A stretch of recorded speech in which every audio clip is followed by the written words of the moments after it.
Hello everyone, I am Parul Vasisht, TGT SST, and I am presenting a manufacturing industry geography chapter number 6. What is the manufacturing industry? Manufacturing है ना, पहले manufacturing के बारे में देख लेते हैं। मैन्युफैक्चरिंग इंडस्ट्री में बाद में क्या क्या होता है वो सब देखेंगे। What is the manufacturing? Production of goods in the large quantity after processing from raw material to more valuable product, that is called manufacturing. जब हम प्रोसेसिंग के बाद किसी रॉ मटेरियल को एक वैल्यूबल प्रोडक्ट में चेंज कर देते हैं तो उसको हम बोलते हैं मैन्युफैक्चरिंग, है ना। Manufacturing industry comes under the secondary activity. ये आपकी सेकेंडरी एक्टिविटी में आती है। प्राइमरी, सेकेंडरी और टर्सरी एक्टिविटी आपको पता ही है कैसे होती है हमारे यहाँ पर, है ना। Primary material, finishing goods, primary material से लेकर फिनिशिंग गुड्स तक यहाँ पर ये एक्टिविटी में चेंजेस होते हैं। और प्राइमरी एक्टिविटी जो हमारी होती है, ये मतलब जो मैन्युफैक्चरिंग इंडस्ट्री है ये इकोनॉमिक स्ट्रेंथ देती है कंट्री को, जो उसकी किसी भी कंट्री के डेवलपमेंट के लिए बहुत ज़्यादा ज़रूरी होता है। Importance of the manufacturing industry, country की डेवलपमेंट के लिए मैन्युफैक्चरिंग इंडस्ट्री बहुत ज़्यादा इम्पोर्टेंट रोल प्ले करती है। Manufacturing industry help in the modernising agriculture, क्योंकि एग्रीकल्चर हमारी प्राइमरी एक्टिविटी है। एग्रीकल्चर प्राइमरी एक्टिविटी को और भी ज़्यादा मॉडर्न तरीके से करने के लिए हमें चाहिए इक्विपमेंट, है ना, टूल्स, एग्रीकल्चर टूल्स। वो कहाँ से मिलेंगे? इंडस्ट्री से, है ना। तो ये मॉडर्नाइज करने का काम करती है। They reduce the heavy dependency of the people on the agriculture income. ये हैवी डिपेंडेंसी कम करती है।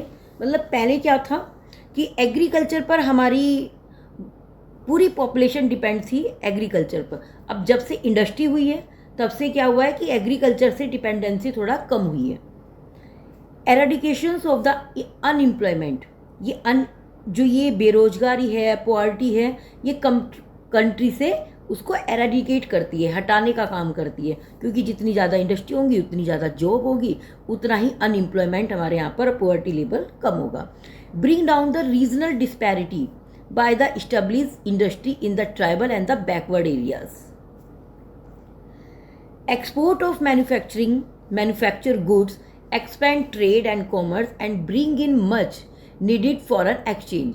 हमारी कंट्री के लिए या किसी भी कंट्री के लिए डेवलपमेंट हम तब मानते हैं जब हमारे यहाँ पर फॉरेन एक्सचेंज काफ़ी बड़े स्केल पर आता है। वो कब आएगा? जब इंडस्ट्री में एक्सपोर्ट इंपोर्ट होगा। एक्सपोर्ट होगा तब वहाँ से उनकी करेंसी आएगी, तो एक्सपोर्ट होना बहुत ज़रूरी है। Countries that transfer their raw material into a wide variety of finishing goods of the higher value are the prosper. देखिए, कोई भी हमारे पास रॉ मटेरियल है, उसकी कीमत मार्केट में 100 रुपये है। जब उसकी मैन्युफैक्चरिंग हो जाती है उसकी कीमत 1000 रुपये हो जाती है। काजू कतली का एग्जाम्पल ले लो, है ना, और भी बहुत सारे एग्जाम्पल है ना। लेकिन रॉ मटेरियल की जो वैल्यू है वो मार्केट में उसकी वैल्यू रेट कम होती है, लेकिन मैं उसी का जब रॉ मटेरियल का जब कोई सामान बना दिया जाता है तो उसकी मार्केट वैल्यू बढ़ जाती है। और ये मैन्युफैक्चरिंग कौन कर रहा है? Industry. Agriculture and industry are not exclusive of each other, एक दूसरे से अलग नहीं है। एग्रीकल्चर डेवलप कर रहा है, रीजन इंडस्ट्री, इंडस्ट्री अपना काम कर रही है, reason agriculture. They move hand in hand, एक दूसरे के साथ चलते हैं। Contribution of the industry to the national economy, industry का जो कंट्रीब्यूशन है नेशनल इकोनॉमी में वो कहाँ पर है, कितना परसेंट है? This is much lower is comparison to some East Asian economy where it is the 25 and 35%। मतलब बहुत ज़्यादा हमारे यहाँ पर अगर कहें कि कंट्रीब्यूशन कितना है तो हमारे यहाँ थोड़ा सा अदर कॉन्टिनेंट के अकॉर्डिंग थोड़ा कम है ना। The desire growth rate over the next decade is 12%। मतलब ये कोशिश की जा रही है कि इसका जो कंट्रीब्यूशन हो, इंडस्ट्री का कंट्रीब्यूशन नेशनल इकोनॉमी में कम से कम वो 12% होना चाहिए। अभी कितना है? 9 to 10% है ना। तो इसके लिए गवर्नमेंट लगातार, जैसे हमारी ये नेशनल मैन्युफैक्चरिंग कॉम्पिटिटिवनेस काउंसिल ये सेटअप की गई है, जिससे इंडस्ट्री में ज़्यादा से ज़्यादा कंट्रीब्यूशन जीडीपी के लिए करवाया जा सके। Industry location are complex in nature. Industry की लोकेशन कैसी होनी चाहिए? जो फेवरेबल हो। गवर्नमेंट पॉलिसी वहाँ पर काम करनी चाहिए। जो भी प्रॉब्लम्स हैं उन प्रॉब्लम को अवॉइड करना चाहिए। गवर्नमेंट अगर रॉ मटेरियल वहाँ पर नहीं है, लेबर नहीं है, कैपिटल नहीं है, पावर नहीं है, मार्केट नहीं है, तो इंडस्ट्री बहुत अच्छे से कहीं किसी भी एरिया में है ना सेटअप नहीं हो सकती है, क्योंकि इंडस्ट्री को ये सब की रिक्वायरमेंट होती है। रॉ मटेरियल भी चाहिए टाइम पर, लेबर भी चाहिए चीप और स्किल्ड, कैपिटल भी चाहिए क्योंकि कैपिटल की रिक्वायरमेंट है ना, पावर भी चाहिए क्योंकि इंडस्ट्री बिना पावर के चल ही नहीं सकती है, और मार्केट से पास होना ही चाहिए। तो ये सब रिक्वायरमेंट है। बिना इनकी रिक्वायरमेंट के किसी भी इंडस्ट्री की लोकेशन का होना या किसी भी इंडस्ट्री को सेट होना बहुत मुश्किल हो जाता है। बात करें हम अगर फैक्टर्स की, ये ट्रांसपोर्ट, फैक्ट्री, आउटपुट, प्रोडक्ट, ये सब क्या है? मतलब अगर ये रिक्वायरमेंट हमारी कंप्लीट नहीं होगी तो कोई भी इंडस्ट्री डेवलप नहीं कर सकती है। Industry and urbanisation go hand in hand. Next topic है ये आपकी बुक का कि इंडस्ट्रियलाइजेशन और अर्बनाइजेशन ये एक दूसरे के साथ चलते हैं, क्योंकि अर्बनाइजेशन कहाँ होगा? जहाँ इंडस्ट्रियलाइजेशन होगा, और इंडस्ट्रियलाइजेशन कहाँ होगा? जहाँ अर्बन होंगे, है ना, अर्बन एरियाज होगा। तो ये दोनों एक दूसरे के साथ चलते हैं। Industry are located in our near the city.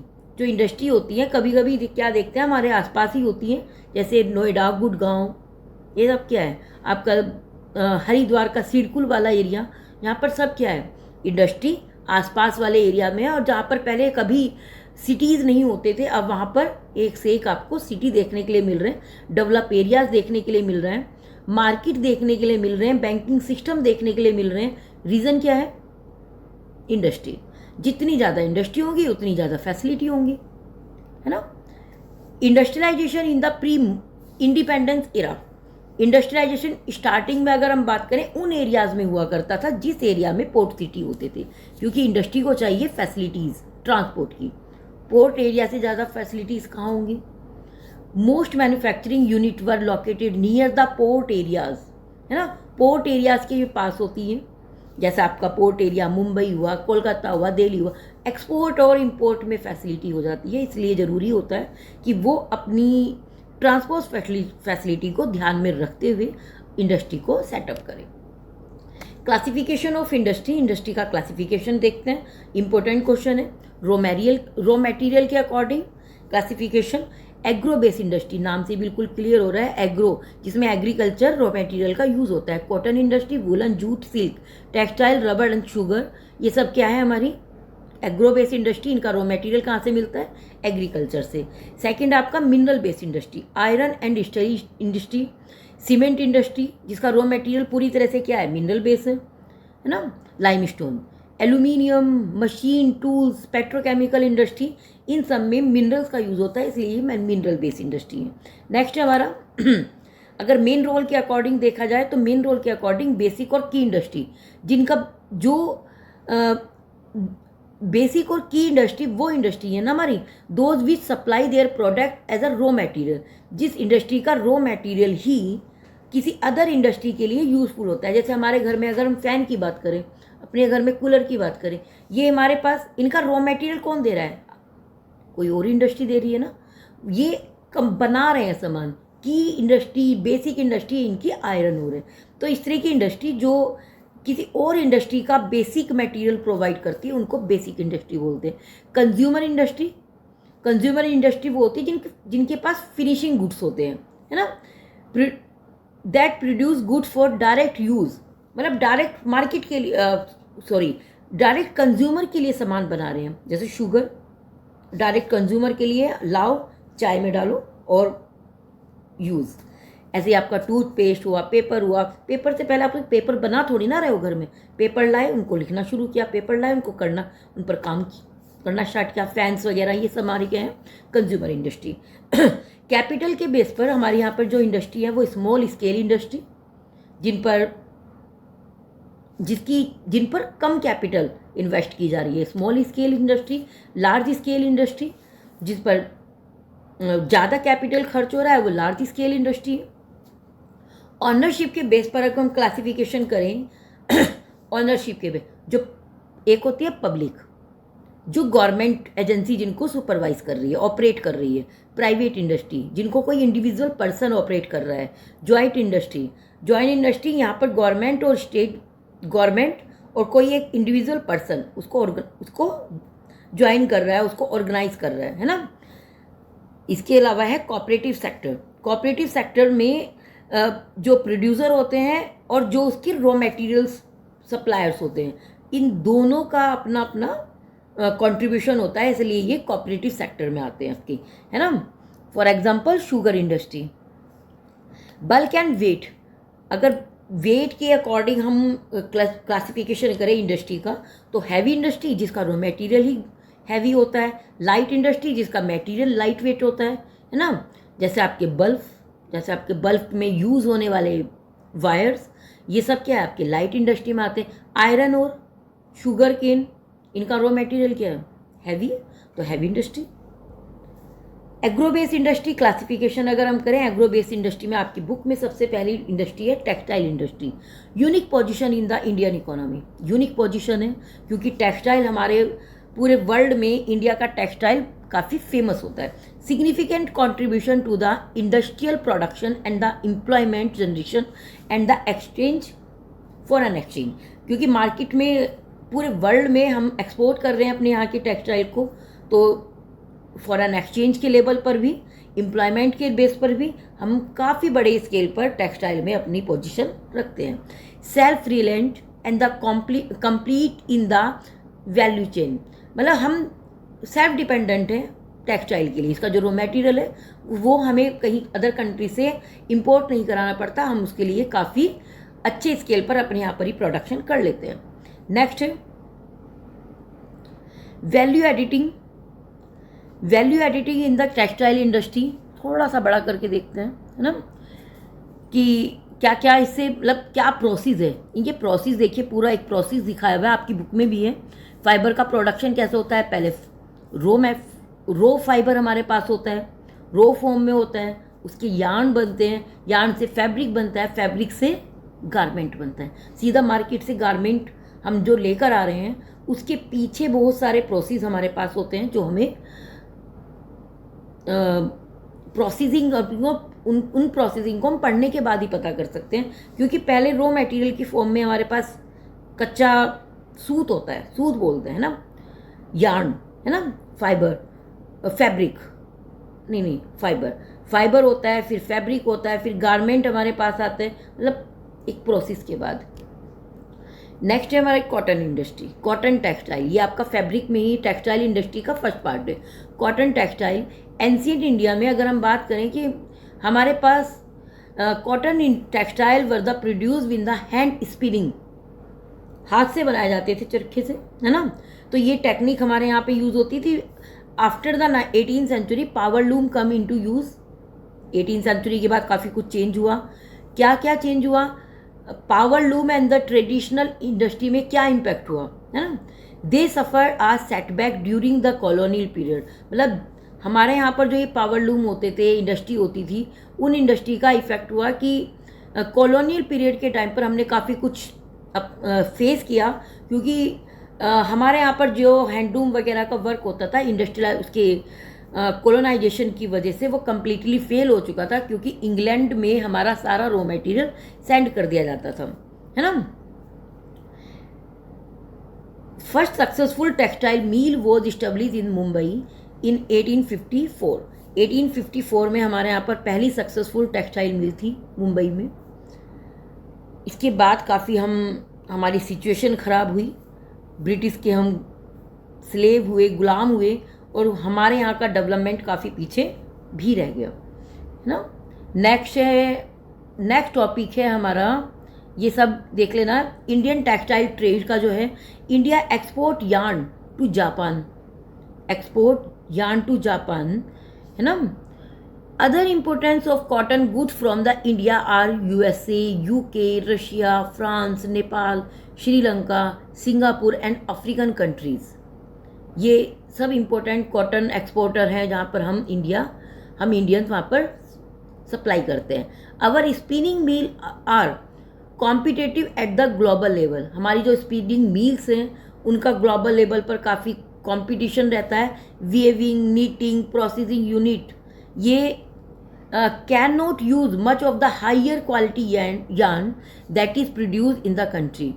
और ये पहले रीज़न होता था कि हमारे पास बहुत अच्छी प्रोसेसिंग इनकी नहीं होती थी. ये थोड़ा सा एक हमारे यहाँ पर हमारा ड्रॉबैक रहा है. प्रॉब्लम्स की बात करें तो क्या प्रॉब्लम्स रही हैं हमारे यहाँ पर कॉटन टेक्सटाइल इंडस्ट्री में. इन रेगुलर पावर सप्लाई हमारे यहाँ पर रेगुलर नहीं है. ओल्ड एंड आउटडेटेड मशीनरीज हमारे यहाँ पर है. ये प्रॉब्लम है जो कॉटन टेक्सटाइल इंडस्ट्री को फेस करनी पड़ती है. Low output from the labour हमारे यहाँ पर बहुत ज़्यादा स्किल्ड नहीं है. लो आउटपुट, उनका रिजल्ट बहुत थोड़ा सा पीछे रहता है ना. Stiff competition from the synthetic fibre. हमारे यहाँ का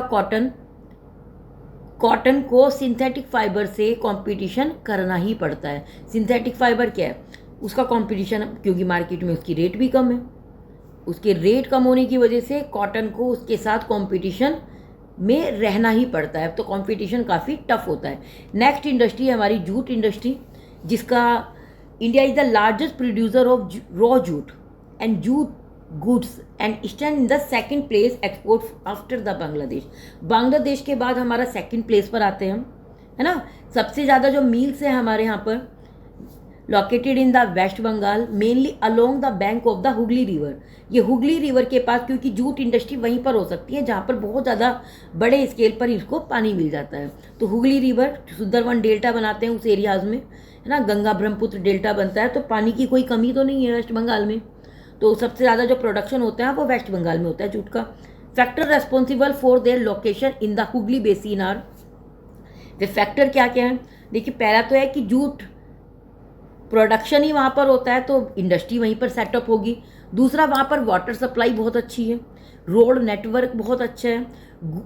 roadways and waterway facility, movement of the raw material to the mill आराम से फैसिलिटी हो जाती है. एबिडेंट वाटर बता ही चुकी. वेस्ट बंगाल में गंगा और ब्रह्मपुत्र रिवर अपना डेल्टा बना रही है तो पानी की भी कमी नहीं है, बहुत अच्छे से पानी मिल जाता है. फर्स्ट जूट मिल की अगर हम बात करें, कोलकाता का रिसरा नाम की एक जगह है. 1855 में वहाँ पर फर्स्ट जूट मिल लगी थी. After partition in the 1947 jute mill कहाँ चली गई. हमारा जो जूट मिल वाला एरिया था, जब इंडिया और बांग्लादेश, है ना, बांग्लादेश का पार्टीशन नहीं हुआ था, तो वो एरिया जहाँ पर हमारी इंडस्ट्री हुआ करती थी वो एरिया चला गया बांग्लादेश में. तो हमारे यहाँ पर इंडस्ट्री नहीं हुई. तो सबसे बड़ी प्रॉब्लम हमें इसी की थी कि सारी इंडस्ट्री हमारी बांग्लादेश साइड में हुई. Challenges face by the jute industry. क्या क्या चैलेंजेस फेस करने पड़े. Stiff competition international market, synthetic से हमारा कंपटीशन रहता था. To stimulate demand the product need to be diversified. The growing global concern for the environmental friendly biodegradable material has once again opened the opportunity for the jute production. Market में जैसे ही government ने इस पर थोड़ा सा ध्यान दिया कि एनवायरमेंटल फ्रेंडली है, सिंथेटिक फाइबर के कंपैरिजन में काफ़ी कुछ सही है, तो इसमें जूट प्रोडक्शन के नए नए रास्ते हमें, नई नई अपॉर्चुनिटी हमें मिलने लगी. Next industry sugar industry. Sugar industry में भी हमारे पास बहुत बड़ी वैरायटी में यहाँ पर हम अपने आप को स्टैंड करते हैं, है ना. शुगर इंडस्ट्री, ये प्रोडक्शन क्या होता है, शुगर से गुड़ बनता है, जैकेरी, है ना, खांडसरी बनती है, ये सब कुछ मटेरियल हमारा शुगर से बनता है. Raw material use in the industry in the bulky and the haulages in the sucrose content reduce. मतलब जब झटके लगते रहते हैं सब, एक जगह से दूसरी जगह जाने में हमें प्रॉब्लम फेस करनी पड़ती है रॉ मटेरियल को, तो उसका जो सुक्रोज है, उसकी जो लिक्विड फॉर्म में, उसके अंदर से जो जूसी फॉर्म में हमें मिलता है वो कम हो जाता है. ये इसकी एक तरह से कह सकते हैं इसका माइनस पॉइंट है. The mills are located in the UP. Mills कहाँ कहाँ पर है इसकी? यूपी में है, बिहार में है, महाराष्ट्र का तो वर्ल्ड फेमस है, कोलकाता, तमिलनाडु, आंध्र प्रदेश, गुजरात, इन सब एरियाज़ में है ना। तो ये सब एरियाज़ हैं जहाँ पर हमें बहुत अच्छे स्केल पर शुगर मिल मिल जाती है। What is the reason behind the shift concentration of the mills in the southern and western state? पहले क्या था, नॉर्थ एरिया में होता था, यूपी में काफ़ी बड़े स्केल पर होता था। अब क्या रीज़न हुआ है? अब रीज़न ये हुआ है, in recent year mills were shifted in the south and western state, specially in the Maharashtra. अब ये कुछ सालों से हमारी जो इंडस्ट्री है वो साउथ और वेस्टर्न पार्ट में, स्पेशली महाराष्ट्र में ये लोकेटेड हुई है। रीज़न क्या है? Main reason, this is because the cane produce here has the higher sucrose content. Maharashtra का जो शुगर होता है वहाँ पर, उसमें शुगर केन में बहुत बड़े लेवल पर सुक्रोज क्वांटिटी होती है। रीज़न, क्योंकि महाराष्ट्र का जो क्लाइमेट है वो शुगर के लिए बहुत ज़्यादा यूज़फुल होता है। दूसरा, the cooperative are more successful in this state. Cooperative society उन एरियाज़ में, उन स्टेट में बहुत काफ़ी सक्सेसफुल स्टेज पर है। मेजर चैलेंजेस क्या है? हमारे यहाँ का सीजनल नेचर, शुगर केन को एक पर्टिकुलर एटमॉस्फेयर की रिक्वायरमेंट है, हमारे यहाँ सीजनल नेचर होता है ना। Old and efficient method of production, transport delay हो जाता है। ट्रांसपोर्ट डिले होगा तो घर में पड़े पड़े हमारे जो शुगर केन है वो सूख जाएंगे, सुक्रोज नहीं रहेगा तो फिर फ़ायदा ही क्या है ना। Mineral based industry mineral based industry first industry iron and steel industry, जो हमारे यहाँ की बैकबोन इंडस्ट्री बोली जाती है। हैवी में, मीडियम और लाइट मटेरियल बेस, ये इंडस्ट्री 3 पार्ट में डिवाइड है, हैवी इंडस्ट्री, मीडियम इंडस्ट्री और light weight industry. Steel is needed to manufacture a variety of the engineer goods. ये क्या, स्टील से हमें क्या क्या बनता है? जितने भी हमारे इंजीनियरिंग गुड्स हैं, कंस्ट्रक्शन मटेरियल्स हैं, डिफेंस मेडिकल इक्विपमेंट हैं, टेलीफोनिक इक्विपमेंट हैं, आपकी साइंटिफिक इक्विपमेंट है, ये सब किससे बनते हैं? आपकी आयरन स्टील से बनते हैं ना। तो आयरन एंड स्टील इंडस्ट्री हमारी हैवी इंडस्ट्री में होती है। और इसको बनाने के लिए क्या क्या मटेरियल की रिक्वायरमेंट है? आयरन और cooking coal and limestone are required. The ratio of the approximately 4:2:1, मतलब इतना इसको रिक्वायरमेंट होती है। और उसको स्टील को हार्ड करने के लिए मैग्नीज उसमें मिलाई जाती है। Processing of the manufacturing of the steel, इसका जो प्रोसेसिंग है वो क्या होती है? इसको स्मेल्ट किया जाता है, इसको मेल्ट किया जाता है, फिर इसको शिपिंग मेटल, ये सब मतलब पिग आयरन है ना, इसलिए ये पूरा रोल किया जाता है, प्रेसिंग किया जाता है, पूरी तरह से इसको चेंज किया जाता है इसमें और मटेरियल मिलाने के बाद।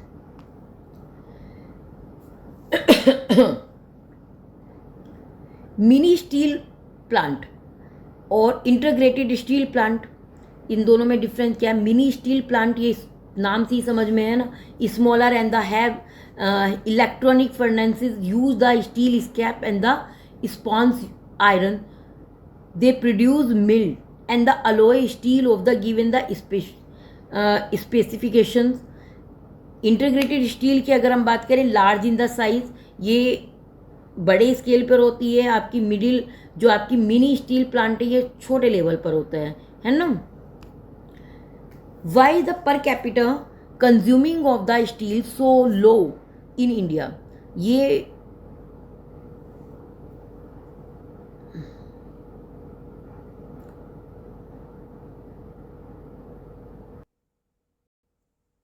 Second industry aluminium smelting, next industry second most important metallurgical industry in India. Most industry है मेट्रोलॉजिकल, जिसमें मेटल इंडस्ट्री, ये इक्विपमेंट इनके बनते हैं।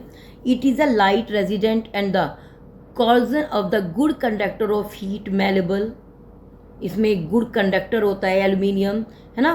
Become the strong van mix with the other metal, aluminium वैसे बहुत लाइट वेट होता है, लेकिन जब तक उसमें और मटेरियल ना मिलाया जाए तो, है ना, और मेटल इसमें मिल जाए तो ये अपने आप में स्ट्रॉन्ग हो जाता है। यूज़ क्या होता है इसके?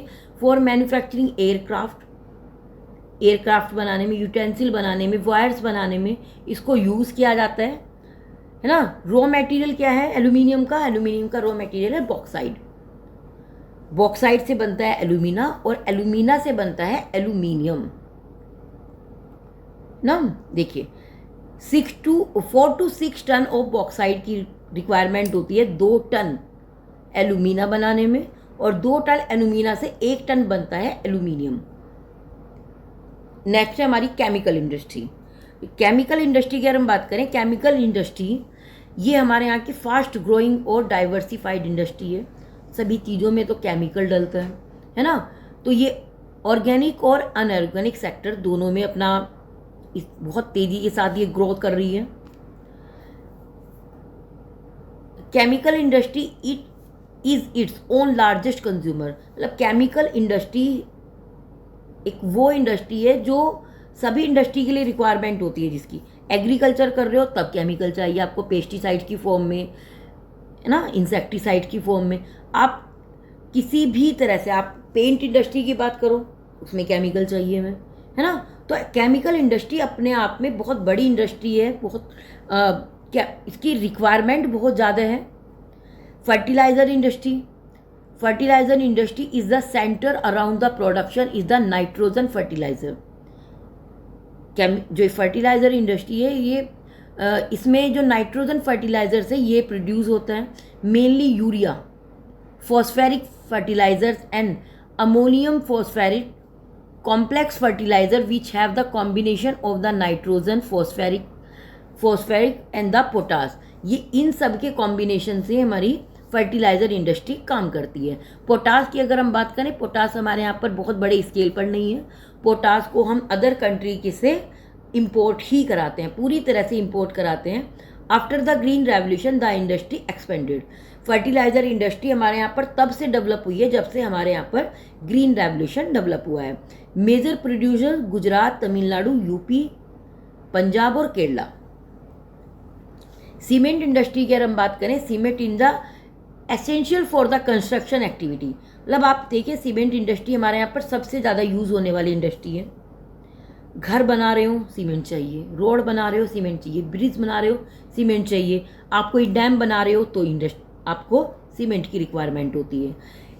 This industry required bulky and the heavy raw material like limestone, silica, gypsum, ये इसके रॉ मटेरियल है। Coal and electric power are needed apart from the rail transportation. Rail transport क्योंकि बल्कि मटेरियल ना एक जगह से दूसरी जगह ले जाने के लिए इसको इलेक्ट्रॉनिक मतलब ट्रांसपोर्ट के लिए क्या चाहिए, पावर चाहिए ना, या तो कोल चाहिए या इलेक्ट्रिसिटी चाहिए। तो दोनों ही तरह की रिक्वायरमेंट यहाँ पर होती है। गल्फ एरियाज में है ना, जो नियर द सी एरियाज होते हैं, गल्फ एरिया, गल्फ कंट्री, इन सब में इसका रॉ मटेरियल बहुत अच्छे लेवल पर मिल जाता है। नेक्स्ट है automobile industry. Automobile industry, this industry deal with the manufacturing of the truck, buses, car, scooter, three wheeler and multi utility vehicles are manufacture in India in the various center. अलग अलग areas में आपको देखने के लिए मिलते हैं। और after the liberalisation the coming in of the new and the competitive models, हमारे यहाँ पर हर एक 3 महीने बाद, हर 6 महीने बाद आपको 3-व्हीलर के मॉडल चेंज मिल जाएंगे। मार्केट में पहले क्या था कि आपको रोड पर जा रहे हो, आपको रोड पर 1-2 तरह के व्हीकल्स देखने के लिए मिलते थे, लेकिन अब क्या है, एक से एक मॉडल चेंज होते रहते हैं। क्यों? क्योंकि ऑटोमोबाइल इंडस्ट्री में टेक्नोलॉजी बहुत बड़े लेवल पर है ना। The industry is located around Delhi. Industry कहाँ पर है, ऑटोमोबाइल इंडस्ट्री कहाँ पर है सबसे ज़्यादा? दिल्ली में है, गुजरात में है, गुड़गांव में है, हैदराबाद, मुंबई, पुणे, कोलकाता, लखनऊ। ये याद करने की नीड नहीं है। जहाँ पर सबसे ज़्यादा आपको अर्बनाइजेशन मिल जाए, इंडस्ट्रियलाइजेशन, वहाँ पर सब पर, जैसे दिल्ली, गुड़गांव, मुंबई, पुणे, ये सब क्या है, जमशेदपुर, बेंगलुरु, ये सब मॉडर्न सिटी हैं और यहाँ पर इंडस्ट्रियलाइजेशन बहुत अच्छे लेवल पर होता है। Okay. Information technology and the electronic industry, ये आईटी सेक्टर से बिलोंग करता है, आईटी ही है इसमें, है ना। तो electronic industry cover a wide range of the product from the transistor setup of the television, TV, cellular phone, telephonic exchange, radar, computer, ये सब किस में आते हैं? आपके आईटी सेक्टर में आते हैं। बेंगलुरु क्या है? Capital city of the electric. Other important sector for the electronic goods, और बेंगलुरु के अलावा, है ना, बेंगलुरु क्या है, capital city of India, electronic capital city of India, लेकिन इसके अलावा ऐसा थोड़ी ना कि और बनती ही नहीं है कहीं पर, कहीं पर ये सेंटर ही नहीं है। मुंबई, दिल्ली, हैदराबाद, पुणे, चेन्नई, ये सब क्या है आपके, जहाँ पर आईटी के सेक्टर हैं। The major industry concentration is at the Bengaluru, सबसे ज़्यादा इंडस्ट्री बेंगलुरु में है, लेकिन उसके आसपास वाले एरिया में भी मिल जाती हैं, जैसे नोएडा हुआ, गुजरात हुआ, चेन्नई, हैदराबाद, पुणे। ये इंडस्ट्री जो है आपकी, major impact of this industry have been on the employment generation, ये एम्प्लॉयमेंट जनरेट करती है, क्योंकि हर दूसरा व्यक्ति क्या चाह रहा है, हर दूसरा स्टूडेंट क्या चाह रहा है, आईटी सेक्टर में जॉब। आप क्या कर रहे हो, एमटेक, किससे, सीएस से, आईटी से, सीएस से कर रहे हो, तो जॉब भी बच्चे वहीं सर्च कर रहे हैं सबसे ज़्यादा, है ना। इंडस्ट्रियल पोल्यूशन, एनवायरमेंटल डिग्रेडेशन, जितनी ज़्यादा इंडस्ट्री होंगी उतना ज़्यादा पोल्यूशन होगा। आप जहाँ विकास है वहाँ विनाश है, तो जहाँ पर डेवलपमेंट हो रहा है इंडस्ट्री के नाम पर, वहाँ पर इंडस्ट्री के नाम पर पोल्यूशन भी हो रहा है, एनवायरमेंटल डिग्रेडेशन भी हो रहा है। जैसे देखिए इतने सारे पोल्यूशन, एयर पोल्यूशन किसकी वजह से, इंडस्ट्री की वजह से, वाटर पोल्यूशन इंडस्ट्री की वजह से, सॉइल पोल्यूशन इंडस्ट्री की वजह से, लाइट पोल्यूशन इंडस्ट्री की वजह से, नॉइज़ पोल्यूशन इंडस्ट्री की वजह से, थर्मल पोल्यूशन इंडस्ट्री की वजह से, है ना, रेडियो एक्टिव पोल्यूशन इंडस्ट्री की वजह से। तो इतने सारे पोल्यूशन हैं जो हमें क्यों देखने पड़ रहे हैं, क्योंकि इंडस्ट्रियलाइजेशन हो रहा है। भोपाल गैस ट्रेजेडी हमें याद नहीं होनी चाहिए, मतलब हमें याद होनी चाहिए, लेकिन ये सिलेबस में है वैसे हमारे। भोपाल गैस ट्रेजेडी 1984 में हुई थी, और ये बहुत बड़े लेवल पर इसका नुकसान हमें देखना पड़ा था। On the night of the 3 December 1984, 1000 died at the 3 ton of highly toxic, एक बहुत ही जहरीली गैस माइथन आइसोनेट के नाम से गैस थी, वो यहाँ पर लीकेज हुई रात को। और फैक्ट्री के जो वर्कर्स थे, है ना, भोपाल मध्य प्रदेश में, फैक्ट्री के जो वर्कर्स थे वो सो ही रहे थे, उनको अंदाज़ा भी नहीं था कि ऐसा कुछ रात को होगा, और गैस लीक हुई और बहुत बड़े लेवल पर यहाँ पर नेचुरल इंडस्ट्रियल डिसास्टर हुआ, है ना। एयर पोल्यूशन किसकी वजह से होता है, जो भी अनवांटेड गैसेस हमारे एनवायरनमेंट में होती हैं वो टॉक्सिस गैसेस, है ना, टॉक्सिस गैसेस जो हमारे लिए बहुत ज़्यादा हार्मफुल होती हैं, उससे होता है आपका एनवायरनमेंट, एयर पोल्यूशन। नेक्स्ट है हमारी वाटर पोल्यूशन। वाटर पोल्यूशन मतलब इंडस्ट्री का जो वेस्ट मटेरियल है वो डायरेक्ट जब वाटर में किसी नदी में, नाले में डाल दिया जाता है, उसको बिना फर्टाइल किए हुए, है ना, उसमें बहुत सारे केमिकल्स होते हैं, वो सारे केमिकल जब डाल दिए जाते हैं तो क्या होगा, वाटर पोल्यूशन होगा, है ना। Thermal pollution, thermal pollution of the water occur when the hot water, जब गर्म खोलता हुआ पानी उसमें डाल दिया जाता है रिवर में, है ना। Hot water from the factory and the thermal plant, thermal plant के जो मटेरियल्स होते हैं, खोलता हुआ पानी होता है, जब रिवर वगैरह में डाला जाता है डायरेक्ट, तो वो हमारे बहुत बड़े लेवल पर वो हमें पोल्यूशन करता है हमारे लिए। और wastage for the nuclear power plant, जो भी न्यूक्लियर पावर प्लांट का जो वेस्टेज होता है, आपके न्यूक्लियर हैं, वेपन्स प्रोडक्शन फैसिलिटीज़ हैं, ये सब कॉजेज़ हैं, उनका जो वेस्टेज है, भाई न्यूक्लियर्स हैं, वेपन्स वगैरह बन रहे हैं, है ना, तो उनके जो वेस्टेज हैं जब वो पानी में डाले जाते हैं तो ये रीज़न बनते हैं कैंसर जैसी बीमारियों का, बर्थ डिफेक्ट का, है ना, और मिसकैरेज वगैरह का। जो वो पानी हम पीते हैं तो बीमारियां तो ऑटोमेटिक हमें लगती है ना। नेक्स्ट है नॉइज़ पोल्यूशन। एनवायरनमेंट में जब भी कोई ऐसी नॉइज़ होगी जिससे हमें सिर दर्द होने लगता है, हमारा बीपी हाई होने लगता है ना, तो अनवांटेड वॉइस होती है वो जो हमें इरिटेट करती है। Unwanted sound is the irritate and source of the stress, हमें सिर दर्द होने लगता है तो वो हमारी होती है नॉइज़ पोल्यूशन। एक कट कट कट की भी आवाज़ अगर हमें लगातार आने लगे तो वो भी हमारे सिर में दर्द करती है। एक सुई की आवाज़ भी हमें चुभती है अगर उस टाइम पर हमें आवाज़ की नींद नहीं है, हम नहीं सुनना चाह रहे हैं, तो ये नॉइज़ पोल्यूशन भी क्रिएट करती है ना। कंट्रोल ऑफ एनवायरमेंटल डिग्रेडेशन, इसको कैसे एनवायरनमेंट को डिग्रेड करने से बचाया जाए, इसको कैसे कंट्रोल किया जाए। तो गवर्नमेंट बहुत सारी पॉलिसी चलाती रहती है, जैसे minimise use water for the processing by reusing and recycling